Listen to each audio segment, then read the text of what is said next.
Guys, आज ये हम लोग वीडियो में देखेंगे renting of motor vehicles under GST RCM. मतलब जो पर्सन, कोई भी पर्सन गाड़ी भाड़े पे दे रहा है बॉडी कॉर्पोरेट को, तो वो कवर होता है, जनरली वो कवर होता है आरसीएम में। ठीक है।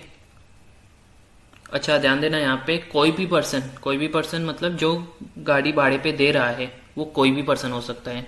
कोई भी पर्सन हो सकता है मतलब सर, मतलब वो इंडिविजुअल हो सकता है, वो एचयूएफ हो सकता है, वो पार्टनरशिप फॉर्म हो सकता है, वो एलएलपी हो सकता है, वो सोसाइटी हो सकता है, वो कंपनी हो सकता है। लेकिन लेकिन जो सर्विस ले रहा है, यानी जो गाड़ी भाड़े पे ले रहा है, वो बॉडी कॉर्पोरेट होना चाहिए। बॉडी कॉर्पोरेट होना चाहिए मतलब वो कंपनी होना चाहिए। और दूसरी कंडीशन क्या है?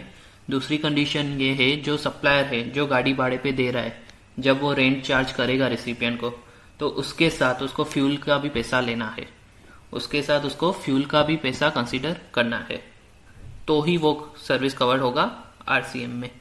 ठीक है। अच्छा सर, ऐसा हमेशा होगा कि जो रेंटिंग ऑफ मोटर व्हीकल अगर बॉडी कॉर्पोरेट को देते हैं वो हमेशा आरसीएम में कवर्ड होगा? ऐसा कोई केस है जो कभी कभी वो फॉरवर्ड चार्ज में कवर्ड हो? जी हाँ, बिल्कुल है, वो देखते हैं हम लोग आगे।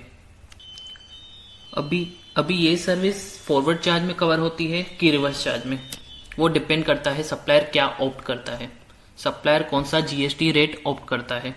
यहाँ पे चार्ज लिखा हुआ है वो गलत है, एक्चुअली सप्लायर क्या ऑप्ट करता है वो लिखा होना चाहिए। मान लीजिए अगर सप्लायर ऑप्ट करता है 5% जीएसटी रेट के लिए, कितने परसेंट के लिए एक्ट करता है? 5% जीएसटी रेट के लिए, तो वो आरसीएम में कवर्ड हो जाएगा, पर उसको लिमिटेड आईटीसी ही मिलेगा। लिमिटेड आईटीसी मिलेगा मतलब सर, उसका मतलब उसको ITC for the same line of business मिलेगा। अच्छा, सेम लाइन ऑफ बिजनेस मिलेगा, उसका मतलब क्या सर? उसका मतलब है अगर वो गाड़ी भाड़े पे ले रहा है और सामने भाड़े पे चढ़ा रहा है, मतलब उसने गाड़ी भाड़े पे लिया, जीएसटी पे किया और सामने गाड़ी भाड़े पे चढ़ाया, तो उसने जो जीएसटी पे किया उसका उसको आईटीसी मिलेगा। सिर्फ उसी का ही आईटीसी मिलेगा जो सेम लाइन ऑफ बिजनेस का है। बाकी कोई भी आईटीसी के लिए वो एलिजिबल नहीं होगा अगर वो 5% जीएसटी के लिए ऑप्ट करता है। अच्छा, इस केस में वो बिल पे जीएसटी लगाएगा क्या? नहीं, बिल पे नहीं लगाएगा। आरसीएम में कभी बिल पे लगाते हैं जीएसटी? नहीं, तो इस केस में भी बिल पे जीएसटी नहीं लगेगा। और दूसरा ऑप्शन क्या है? वो 12% के लिए ऑप्ट करता है। वो क्या करता है? 12% के लिए ऑप्ट करता है। अगर वो 12% के लिए ऑप्ट करता है तो उसको फॉरवर्ड चार्ज में जाना पड़ेगा, यानी उसको बिल पे जीएसटी लगाना पड़ेगा, कलेक्ट करना पड़ेगा, गवर्नमेंट को पे करना पड़ेगा। बट उस केस में उसको फुल आईटीसी मिल जाएगा। उस केस में फुल आईटीसी मिल जाएगा।